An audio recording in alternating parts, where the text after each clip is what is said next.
तो पिछले वाले टॉपिक में हम लोगों ने इक्वेटोरियल पोजीशन पे कैसे मैग्नेटिक फील्ड निकालते हैं और उसका फॉर्मूला क्या है वो निकाल लिया था। ये वाले टॉपिक में हम लोग करेंगे कि जनरल पोजीशन में किस तरीके से मैग्नेटिक फील्ड निकाला जाए। तो डायग्राम समझाने से पहले फॉर्मूला पहले लिख देते हैं। एक्सियल पोजीशन पे यानी magnetic field in axial position, उसका जो फॉर्मूला होता है mu naught by 4 pi twice of magnetic dipole moment by R cube, और इक्वेटोरियल पोजीशन पे जो रहता है वो हो जाएगा mu naught by 4 pi magnetic dipole moment by R cube. यहीं पे हमको दिख रहा है कि एक्सियल पोजीशन पे मैग्नेटिक फील्ड स्ट्रांग रहता है और इक्वेटोरियल पोजीशन पे मैग्नेटिक फील्ड उसी का आधा रहता है। तो अब डायग्राम समझो। एक्चुअली में हम लोग निकाल रहे हैं जनरल पोजीशन के लिए, बट ये जो निकालेंगे ना फॉर्मूला, तो ये फॉर्मूला है मेन फॉर्मूला, एक जनरलाइज्ड इक्वेशन, जिसको अगर कंडीशन में पुट करो यानी एक वैल्यू पुट करो तो हमको एक्सियल पोजीशन का ही फॉर्मूला दे देगा, और दूसरा वैल्यू पुट करो उसमें हल्का सा चेंज करो तो वो इक्वेटोरियल पोजीशन का भी फॉर्मूला दे देगा। यानी ये जो फॉर्मूला है ये मेन फॉर्मूला है, जनरलाइज्ड इक्वेशन है। तो इसको कैसे हम लोग निकालते हैं, इसका डायग्राम को पहले समझो। तो हम लोग क्या करते हैं, पहले एक मैग्नेटिक डाइपोल मोमेंट लेते हैं हम लोग, यानी मैग्नेट लेते हैं एक, तो सीधे शब्दों में रखा है तो जगह चाहिए हम लोगों को, तो और इधर करना पड़ेगा।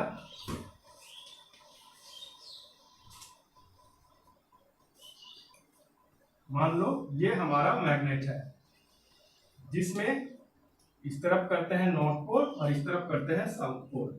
तो हमारा जो मैग्नेटिक डाइपोल मोमेंट का डायरेक्शन होगा वो इस तरीके से डायरेक्टेड होगा, ये रहा m, और इन दोनों के बीच का जो डिस्टेंस होगा वो रहेगा 2l। दोनों के बीचों बीच एक मार्किंग करो, और हमारा जनरल पोजीशन ये रहा। पकड़ लिए, let this be our general position, जहां पे हम लोग को मैग्नेटिक फील्ड निकालना है। तो हम लोग क्या करेंगे, यहां से एक दाग टानते हैं, यानी ये हो गया हम लोग का इसका distance. Let this distance be x, तब से x पकड़ते आ रहे हैं तो इसको x पकड़ लेते हैं। x था, r के बदले यहां पर x लिख देते हैं हम लोग, x हो गया। और डाइपोल मोमेंट से ये एंगल थीटा बना रहा है, ये मेंशन करना जरूरी है। क्या थीटा बना रहा है, ये पोजीशन वेक्टर, अगर इसको एक्स वेक्टर पकड़ लो तो ये पोजीशन वेक्टर डाइपोल मोमेंट से एंगल थीटा बना रहा है। अब इसके बाद क्या करेंगे, इस ये वाला पोर्शन थोड़ा ध्यान से समझना। क्या करना है यहाँ पे, ये जो डाइपोल मोमेंट है, ये डाइपोल मोमेंट को हम लोग रेजोल्यूट करेंगे इस एंगल थीटा के बेसिस। तो ये डाइपोल मोमेंट का कंपोनेंट थीटा पे आ जाएगा m cos थीटा। अब जब अगर वो कंपोनेंट तो इस पे आ गया m cos थीटा, तो हमारा मैग्नेट कैसा दिखेगा, ये 12 को हम थोड़ा हटाते हैं क्योंकि हमारा डायग्राम को क्लमजी कर देगा। यानी हमारा जो मैग्नेट बनेगा वो कुछ ऐसा रहेगा। ये हमारा कैलकुलेटिव या थियोरेटिकल मैग्नेट है, एक्चुअल मैग्नेट नहीं है। हमारा एक्चुअल ऐसे रहेगा ये उसका एक कंपोनेंट है, ये रहा।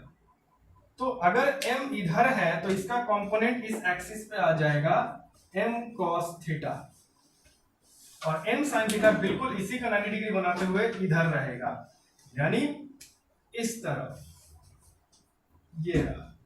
ये हो जाएगा हम लोगों का m sin थीटा। लेकिन उसके लिए अगर हम लोग बनाए तो वो ऐसे बनेगा।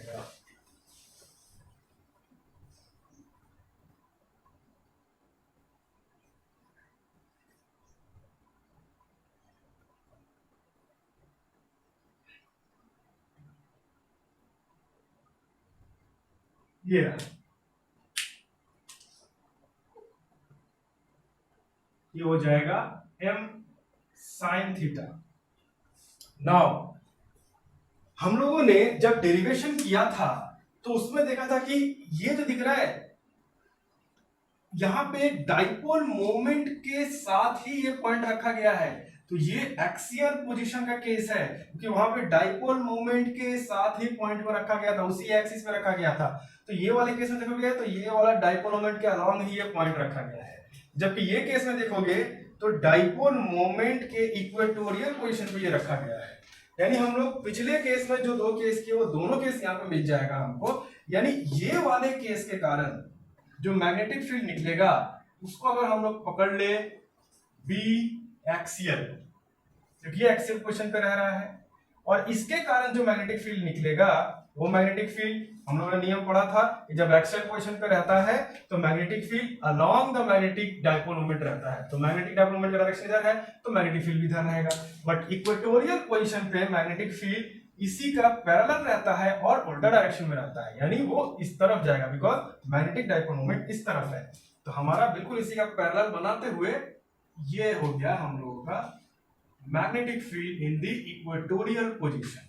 नाउ इसका और इसके बीच एंगल 90 डिग्री है, तो जाहिर सी बात है इसके और इसके बीच भी 90 डिग्री ही होगा, ये 90 डिग्री होगा। अब इन दोनों का रिजल्टेंट जो निकालेंगे, ये मैग्नेटिक फील्ड और ये मैग्नेटिक फील्ड में जो रिजल्टेंट निकलेगा वो रिजल्टेंट होगा हम लोगों का नेट मैग्नेटिक फील्ड बी, तो वही हम लोगों को निकालना है।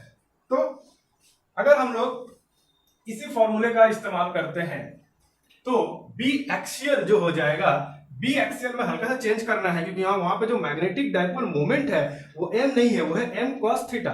तो हम लोग क्या करेंगे, यहाँ पे एम के बदले एम कॉस थीटा लिख देंगे, और इक्वेटोरियल पोजीशन पे जो हम लोगों ने मैग्नेटिक डाइपोल मोमेंट लिया है वो है एम साइन थीटा, तो यहाँ पर भी हम लोग एम साइन थीटा लिख देंगे बस। अब अगर हम लोग निकालने की कोशिश करें बी यानी ये वाला, तो हम लोगों ने 11 में ही पढ़ लिया था कि रिजल्टेंट ऑफ टू वेक्टर्स कैसे निकालते हैं। तो उस फॉर्मूले पे अगर हम लोग पुट करें तो बी निकल के आ जाएगा root over of B A whole square plus B E whole square plus twice of B A B E cos theta नहीं बोलेंगे हम लोग बिकॉज थीटा ऑलरेडी असाइन कर चुके हैं ये वाला, तो उसको हम लोग अल्फा बोल देते हैं। What is alpha? Alpha is the angle between B A and B E. B A और बीई के बीच का एंगल तो 90 डिग्री ही है, बट इस एंगल का नाम बोलेंगे हम लोग अल्फा, क्योंकि थीटा ऑलरेडी किसी और को असाइन कर चुके हैं हम लोग। तो since this is 90 degree, cos 90 यानी alpha is equal to 90 degree, तो हम लोग यहाँ पे लिख देंगे cos 90 इज इक्वल टू 0, तो ये पूरा का पूरा टर्म ही 0 हो जाएगा। तो हम लोग को फाइनली सिर्फ इसी का वैल्यू निकालना पड़ेगा, तो यहाँ पे लिख देते हैं for alpha equal to 90 degree, तो cos 90 हो जाएगा, ये टर्म पूरा उड़ जाएगा, ये वाला सिर्फ यही रह जाएगा। तो आगे बढ़ते हैं, b is equal to root over of, बड़ा रूट ओवर लगेगा,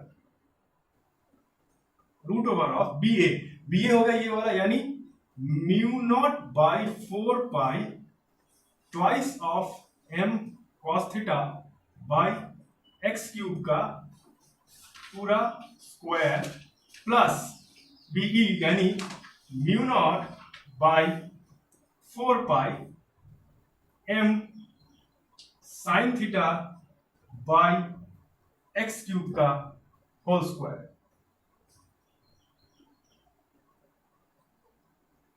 अब स्टेप जंप कर ही सकते हैं, लेकिन एक काम करते हैं, बिना जंप किए ही लिखते हैं, ब्रैकेट्स खोलते हैं, तो ये हो जाएगा mu naught by 4 pi whole square multiplied by 4 M square cos square theta by X cube whole square. इसको इसी फॉर्म में लिखते हैं, कारण है x6 नहीं लिखेंगे इसको,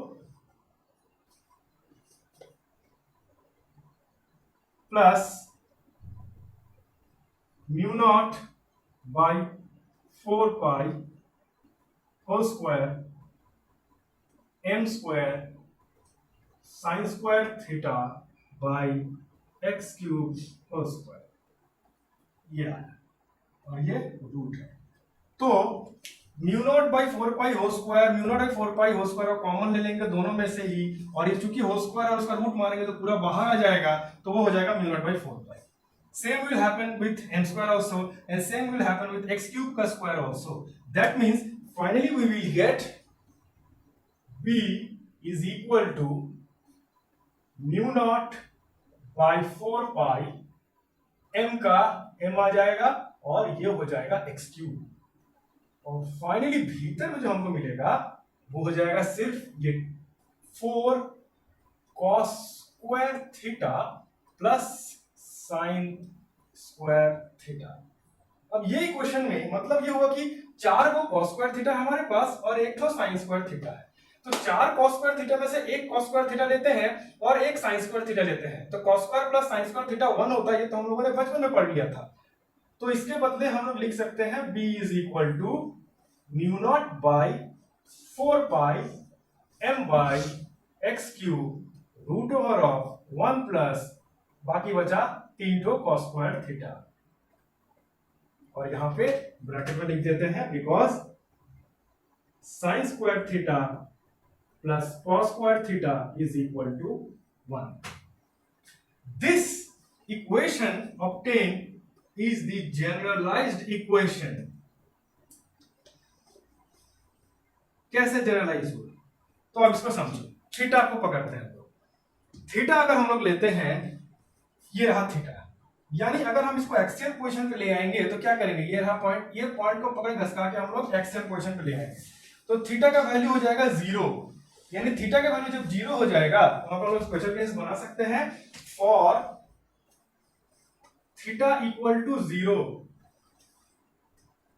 यानी इसको लिख सकते हैं एक्सियल पोजीशन। ये क्या हो जाएगा, cos 0 हो जाएगा पूरा, नहीं cos 0 1 हो जाएगा हमारा, और cos 0 जब 1 होगा तो 3 से मल्टीप्लाई करेंगे तो 3 रहेगा, 3 प्लस 1 4 हो जाएगा वहां पे, और उसका रूट मारेंगे तो 2 आ जाएगा, तो यहाँ पे 2 मल्टीप्लाई कर देंगे तो हमारा इक्वेशन हो जाएगा b is equal to mu naught by 4 pi twice of m by X cube. And case 2, जब हम लोग इसी पॉइंट को पकड़ के इक्वेटोरियल पोजीशन पे लेके चले जाएंगे तो हमारा एंगल तो 90 डिग्री में चला आएगा, यानी case 2 for theta is equal to 90 degree, that means equatorial position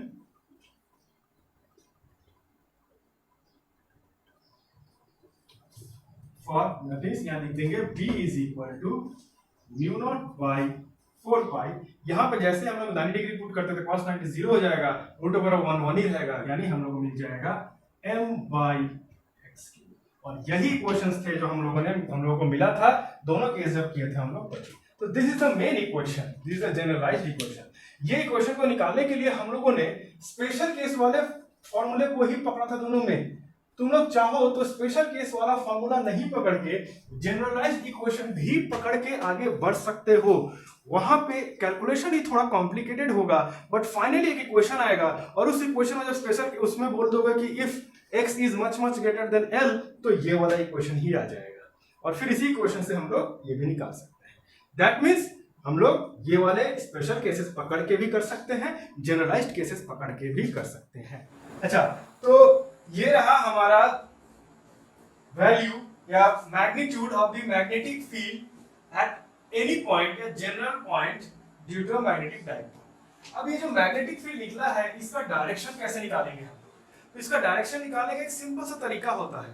देखो, क्लास 11 में हम लोगों ने पढ़ा था कि किसी भी चीज का डायरेक्शन कैसे बताते हैं, तो या तो east west north south forward backward right left right ये बता सकते हो, या फिर किसी एक ऑलरेडी एग्जिस्टिंग डायरेक्शन से कितना डिग्री तक वो बेंड है ये भी बता देने से चलता है। तो हम लोग को यहाँ पे दो एग्जिस्टिंग डायरेक्शंस है, B of axial position, B of equatorial position. तो इनके रेस्पेक्ट में अगर हम बताने चाहें तो बता ही सकते हैं, यानी हम लोगों का एम होगा या तो इसके रेस्पेक्ट में ये कितना टिल्टेड है एंगल, पकड़ लो ये एंगल को बीटा पकड़ लेते हैं तो ये भी निकाल सकते हैं, या तुम लोग अगर चाहो तो ये वाले एंगल को भी निकाल सकते हो, इसको भी बीटा पकड़ सकते हैं तो ये भी निकल के आ जाएगा, दोनों में से कोई भी निकाल सकते हैं। निकालने का तरीका क्या है, देखो सिंपल सी बात है, हमको एंगल चाहिए, और ट्रिग्नोमेट्री में हमारे पास साइन बीटा पकड़ रहे हैं तो बीटा पकड़ के बात करते हैं, sign beta, cos beta and tan beta तीनों है, तो तीनों में से तुम किसी का भी इस्तेमाल कर सकते हो। जनरली टेन का इस्तेमाल किया जाता है, क्यों? बिकॉज टेन में हम लोग को डील करना पड़ता है परपेंडिकुलर और बेस को लेकर, कॉस में हम लोग को डील करना पड़ता है बेस और हाइपोटेन्यूज को लेकर, और साइन में हम लोग को डील करना पड़ता है परपेंडिकुलर और हाइपोटेन्यूज को लेकर। तो अगर यहाँ पे एक ट्राइंगल बनाते हैं, देखो ये वाला वेक्टर का एक पैरेलल वेक्टर यहां से बनाते हैं, ये रहा पैरेलल वेक्टर।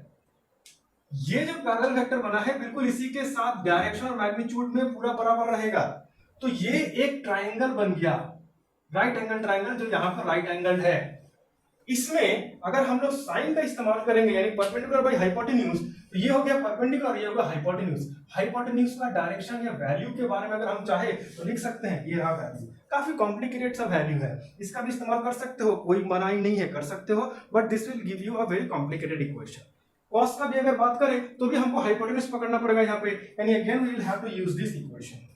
तो यहाँ पे दो रीजन है, just because of for the sake of simplicity, complex हम नहीं बनाना चाहते हैं तो इसका इस्तेमाल नहीं करेंगे, एंड ऑल्सो फॉर द सेक कि हम लोग यहाँ पे इसी चीज को तो निकाल रहे हैं, इसी चीज को डिराइव कर रहे हैं। मान लो ये डिराइव नहीं हुआ है, पहले हम डायरेक्शन निकालना चाहते हैं फिर बाद में इसको डिराइव करना चाहते हैं, तो हमारे पास हाइपोटेन्यूज का वैल्यू नहीं रहेगा, बिकॉज अभी तक हम इसको डिराइव किए ही नहीं है।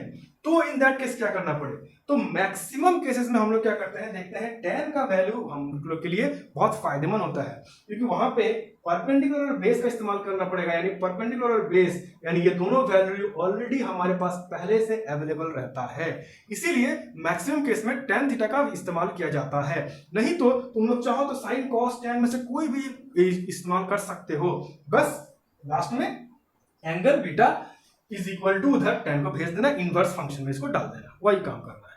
तो चलो हम लोग यहाँ पे टेन का इस्तेमाल करते हैं और देखते हैं कैसे निकलेगा इसका डायरेक्शन। ये वाला पोर्शन को मिटा देते हैं।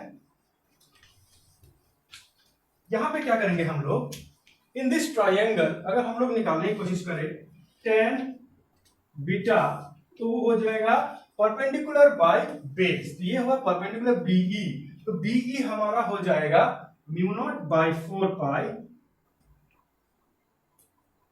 m sin theta by x cube, m sin theta by x cube whole divided by ba हो जाएगा mu naught by 4 pi 2m cos theta by x cube.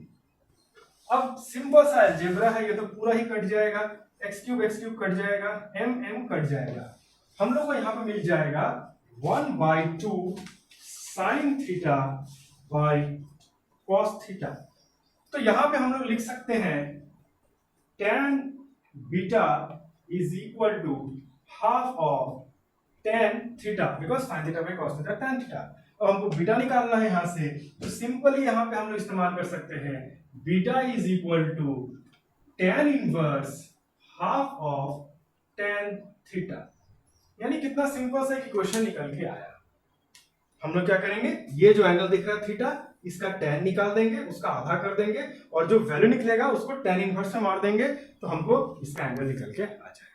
So this is all about the direction, यानी how you can find the direction of this magnetic field, and this was how you can find the magnitude of that magnetic field. वहां पे direction of the magnetic field और value of this magnetic field.